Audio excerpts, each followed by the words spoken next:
Morning to all students. कल हम लोग रासायनिक आबंध के बारे में पढ़ रहे थे, जिसमें हमने सहसंयोजक बंध और आयनिक बंध के बारे में कल की कक्षा में हम लोगों ने पढ़ लिया था। थोड़ा सा 5 मिनट के लिए एक रिवाइज कर लेते हैं अपन। हम लोगों ने कल सहसंयोजक बंध पढ़ा था।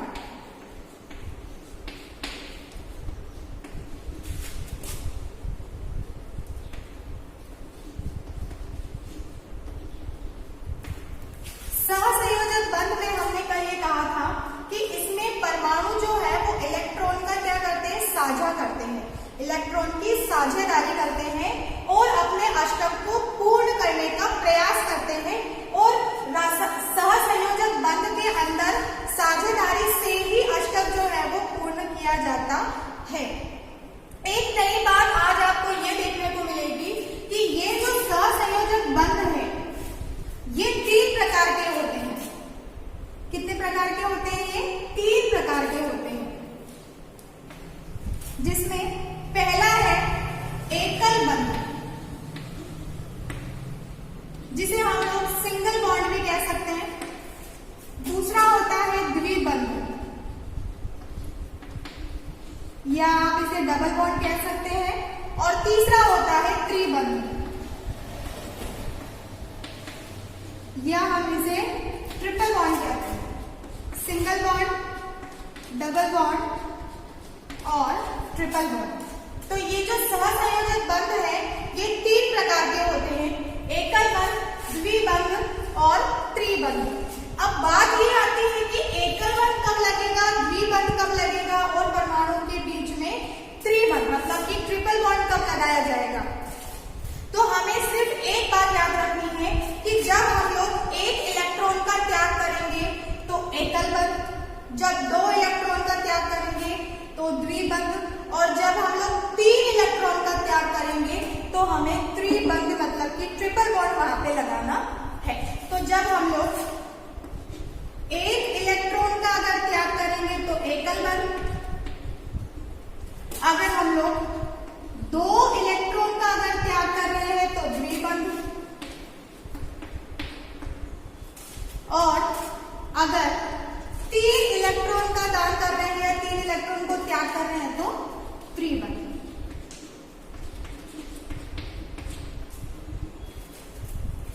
अब बात हमें यहां तक तो समझ में आ गई कि परमाणु जो है वो इलेक्ट्रॉन का साझा करके, साझेदारी से अपने अष्टक को पूर्ण करता है। लेकिन कैसे वो अपने अष्टक को पूर्ण करेगा, तो हम एक उदाहरण से समझते हैं।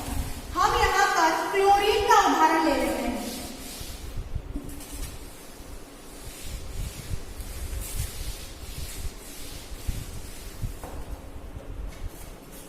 हमने यहाँ पर क्लोरीन का उदाहरण ले लिया, Cl2। हमको ये बात पता है कि क्लोरीन का परमाणु क्रमांक जो है वो है 17, और जब हम लोग इसका इलेक्ट्रॉनिक विन्यास करेंगे तो होगा आपके 1s2, 2s2, 2p6, 3s2,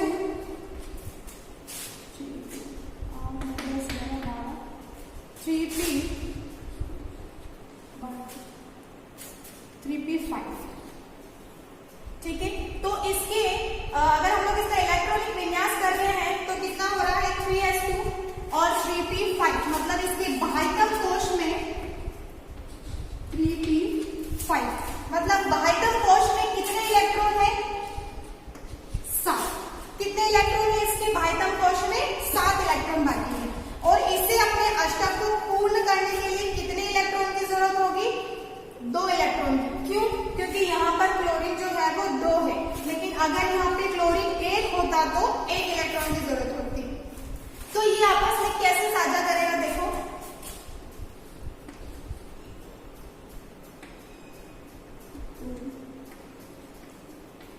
जो हमारे पास है पहले तो हम वही लगा देते हैं, प्लस ये क्लोरीन के 2, 3, 4, 5, 6 और 7। अब ये साझा कैसे करेगा? यहाँ पर कितना है, 2, 8, 7। यहाँ पर कितना है 2 8 7। अब अष्टक को कैसे पूर्ण करेगा ये देखो,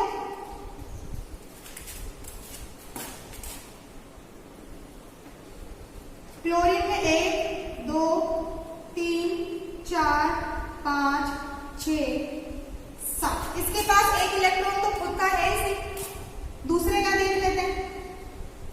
2 4 6 और ये 7, मतलब कि साझा कर लिया इसने, एक इलेक्ट्रॉन इसको और एक इलेक्ट्रॉन इसको, आपस में साझेदारी करके अष्टक को पूर्ण किया। तो सबसे पहले ये अष्टक पूर्ण हुआ इसका, 2 2 4 2 6 2 8, और इधर से ये अष्टक पूर्ण हो गया, 2 2 4 2 6 और 2 8, और यहाँ पे टोटल कितने इलेक्ट्रॉन हो गए, 8 इलेक्ट्रॉन। यहाँ पर कितने इलेक्ट्रॉन हो गए, 8 इलेक्ट्रॉन। तो इस तरीके से परमाणु जो है वो इलेक्ट्रॉन का त्याग करके इलेक्ट्रॉन के बीच में मध्य में साझेदारी करके और अपने अष्टक को पूर्ण करता। तो ये था हमारा सहसंयोजक बंधन। अब इसके आगे देखते हैं, इसी तरीके से हम लोग CCl4 का, कार्बन टेट्राक्लोराइड का और वाटर का भी इस तरीके से हम लोग इलेक्ट्रॉन का साझा लुईस बिंदु, इलेक्ट्रॉन बिंदु की संरचना से हम लोग उसकी संरचना ऐसे बना सकते हैं। आगे देखिए हम लोग उप सहसंयोजक बंधन।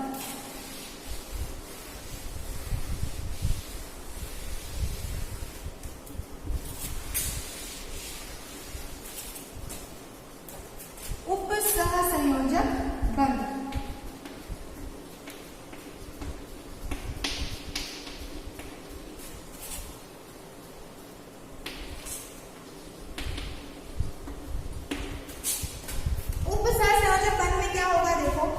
यहाँ पर इलेक्ट्रॉन का दान भी होगा और इलेक्ट्रॉन की साझेदारी भी होगी, इलेक्ट्रॉन का दान भी होगा और इलेक्ट्रॉन की साझेदारी भी होगी। लेकिन ट्विस्ट यहाँ पर ये है कि यहाँ पर जब दो परमाणु आपस में इलेक्ट्रॉन का साझा करेंगे तो उनमें से केवल एक परमाणु ही इलेक्ट्रॉन का दान करके अपना साझा करेगा और अपने अष्टक को पूर्ण करेगा। तो यहाँ पर उप सहसंयोजक बंधन का मतलब क्या हो गया कि दो समान परमाणुओं के बीच में जब इलेक्ट्रॉन का दान होगा तो वो केवल एक परमाणु की तरफ से ही होगा। जो परमाणु इलेक्ट्रॉन को ग्रहण करेगा वो ग्राही और जो इलेक्ट्रॉन को देगा वो क्या कहलाएगा, आपका दाता कहलाएगा। तो मैं इसको एक बार लिख देती हूँ ताकि आपको बहुत अच्छा समझ में आ जाए कि इस आबंध में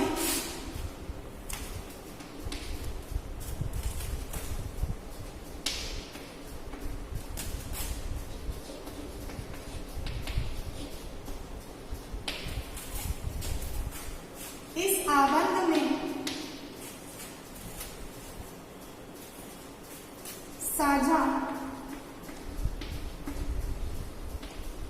इलेक्ट्रॉन युग्म, मतलब साझा तो होगा, इलेक्ट्रॉन का साझा तो होगा लेकिन दो परमाणु में से कोई एक परमाणु ही करेगा। तो इस आबंध में साझा इलेक्ट्रॉन युग्म संयोजित होने पर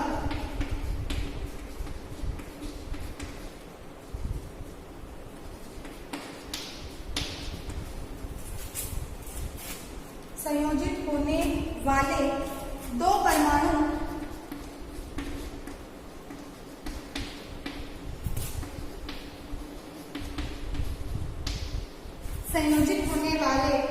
परमाणु में से एक से ही होगा, दो परमाणु में से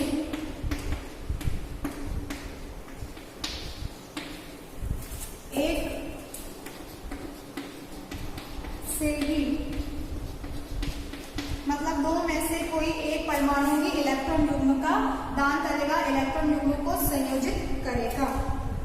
उसके अलावा देखो, दो परमाणुओं के मध्य में जो इलेक्ट्रॉन युग्म होगा, दो परमाणुओं के मध्य में जब इलेक्ट्रॉन युग्म बन रहा है तो वो साझेदारी से बनेगा, उसी साझेदारी में जब बंध बनेगा उसे क्या कहेंगे हम लोग, उप सहसंयोजक बंध कहेंगे।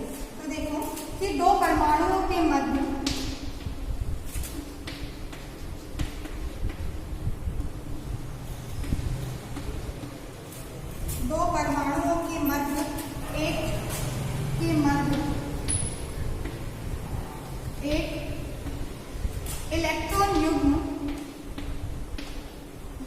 इलेक्ट्रॉन युग्म की साझेदारी से बने बंध को साझेदारी से बने बंध को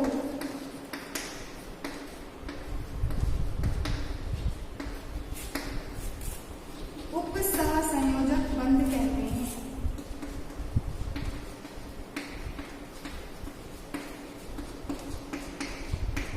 उपसहसंयोजक बंध कहते हैं।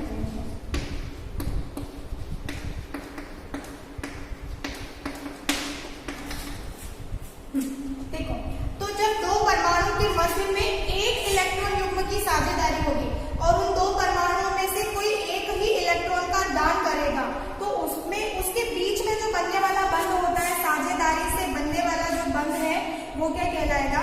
उपसहसंयोजक बंध कहलाता है, जिसमें इलेक्ट्रॉन जो है वो देने वाला दाता और लेने वाला क्या होता है? ग्राही कहलाता है।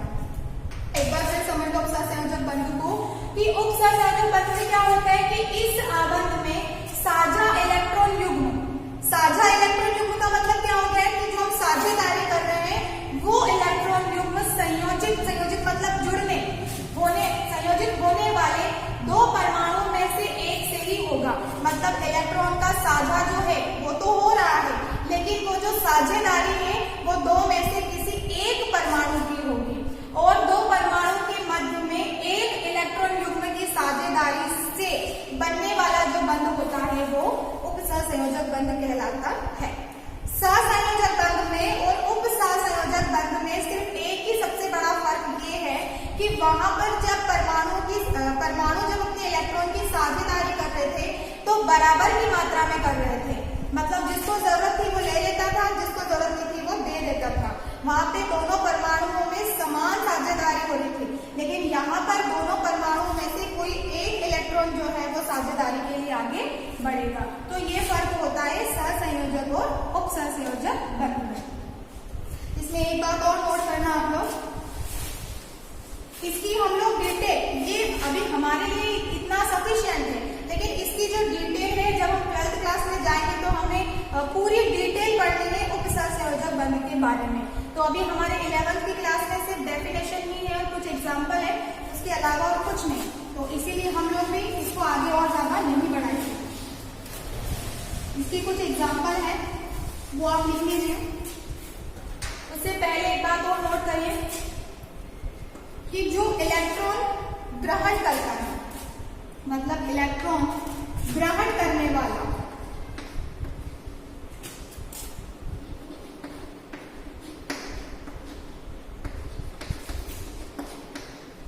इलेक्ट्रॉन को ग्रहण करने वाला ग्राही और इलेक्ट्रॉन को देने वाला दाता होता है। ठीक है, इलेक्ट्रॉन को ग्रहण करने वाला ग्राही और देने वाला दाता होता है। उसके अलावा अब आप इसके एग्जाम्पल्स लिखिए। एग्जाम्पल है H3N, हम इसको NH3 भी लिख सकते हैं, प्लस BF3। ये कुछ ज्यादा पहचाना लग रहा होगा आप लोगों को, क्योंकि हम लोग 10th में जब अम्ल और क्षार के बारे में पढ़ रहे थे, आपके 10th में एक चैप्टर है अम्ल और क्षार का, वहां पर लुईस अम्ल और लुईस क्षार आपको याद होगा। एक बार अपने मेमोरी को पीछे लेकर जाइए और याद करिए कि जब हम लोग 10th क्लास में अम्ल और क्षार के बारे में पढ़ रहे थे तब वहां पर एक हाईलाइट वैज्ञानिक नजर आया था हमको, लुईस का, जिसने लुईस अम्ल और लुईस क्षार दिया था, और यहीं पर उसी का ही एग्जाम्पल हमने यहाँ पर लिया है। क्यों? क्योंकि उसी ने कहा था कि जो इलेक्ट्रॉन को ग्रहण करेगा वो ग्राही और जो इलेक्ट्रॉन को देगा वो दाता कहलाएगा। तो देखो H3N और BF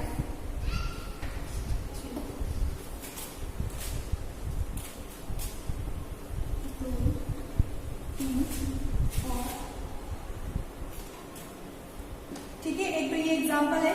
अब अभी काफी एक एग्जाम्पल हमारे लिए उपसर्जक बंध को समझने के लिए। यहाँ पर दोनों ही परमाणु क्या करेंगे, एक दूसरे से साझा करेंगे। ये बिंदु क्या होते हैं, ये मैंने कल की कक्षा में आपको बता दिया था कि इसे हम लोग इलेक्ट्रॉन संयोजकता कहते हैं, जिसे लुईस ने बिंदु के माध्यम से, बिंदु के प्रतीक के माध्यम से दर्शाया था। आगे लास्ट आबंध के बारे में बात करते हैं हम लोग, हाइड्रोजन आबंध।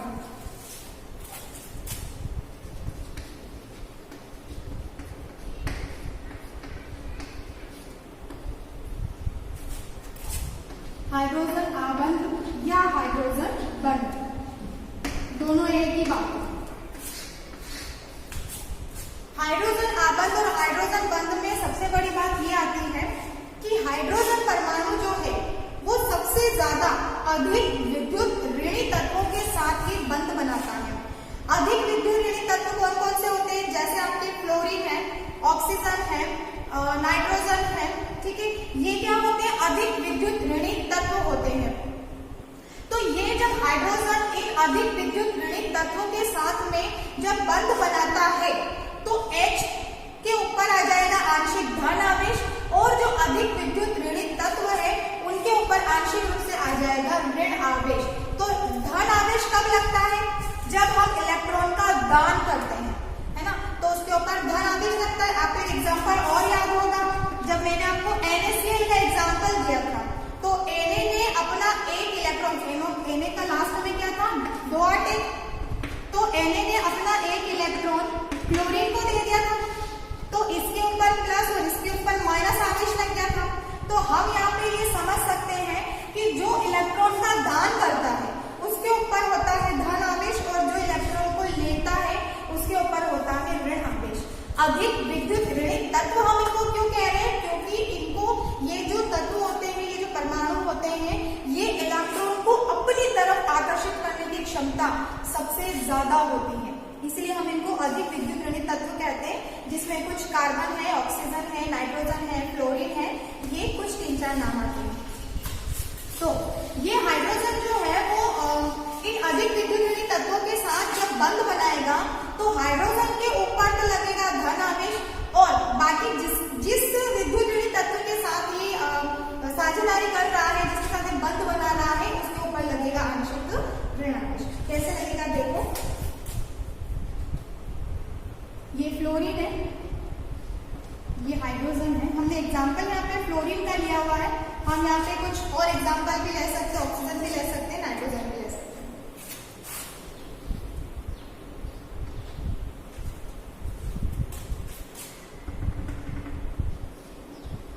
ये तो ये जब हाइड्रोजन जब इस फ्लोरीन से रिएक्शन कर रहा है तो इसके ऊपर तो आंशिक ऋण आवेश, इसके ऊपर आंशिक धन आवेश, इसके ऊपर आंशिक धन आवेश, इसके ऊपर आंशिक ऋण आवेश, इसके ऊपर आंशिक ऋण आवेश। मतलब कि जो H+ जो है वो, पहली बात तो ये कि हाइड्रोजन जो है वो अधिक विद्युत ऋणी तत्व के साथ में जो बंध बनाएगा उसे हम हाइड्रोजन बंध कहते हैं। चूंकि इन तीनों के साथ में बंध बनाने वाला कौन है, हाइड्रोजन है, तो इसलिए हमने क्या कहा, हाइड्रोजन बंध कहा। उसके अलावा जो जिसके साथ ये बना रहा है उसके ऊपर ऋण आवेश, और इस हाइड्रोजन के ऊपर आंशिक रूप से धन आवेश लगता है। इसकी परिभाषा लिख लेते हैं अब हम लोग।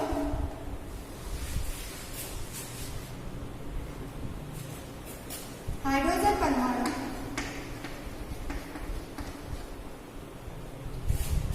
किसी दूसरे परमाणु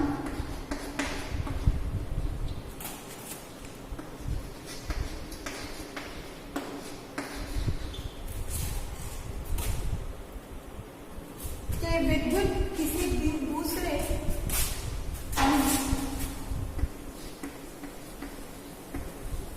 के विद्युत ऋणी के विद्युत ऋणी परमाणु के साथ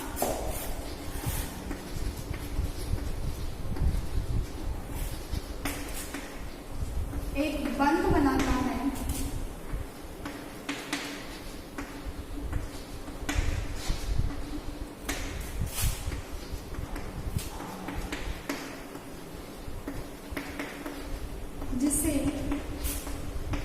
हाइड्रोजन बंध कहते हैं।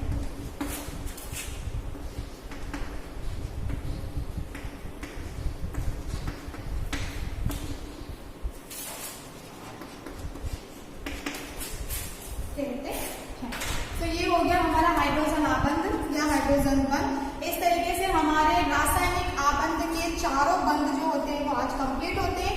और एक बात और आपको ये याद रखनी कि इसके बाद में कुछ क्वेश्चंस भी आपके आ रहे हैं और उन्हीं क्वेश्चंस को आपको कॉपी में नोट भी करना है।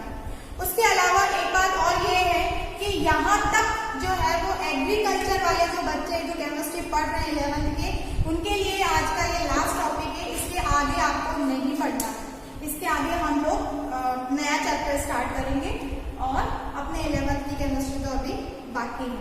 तो इसके आगे का जो वीडियो है हम लोग कल देखते हैं।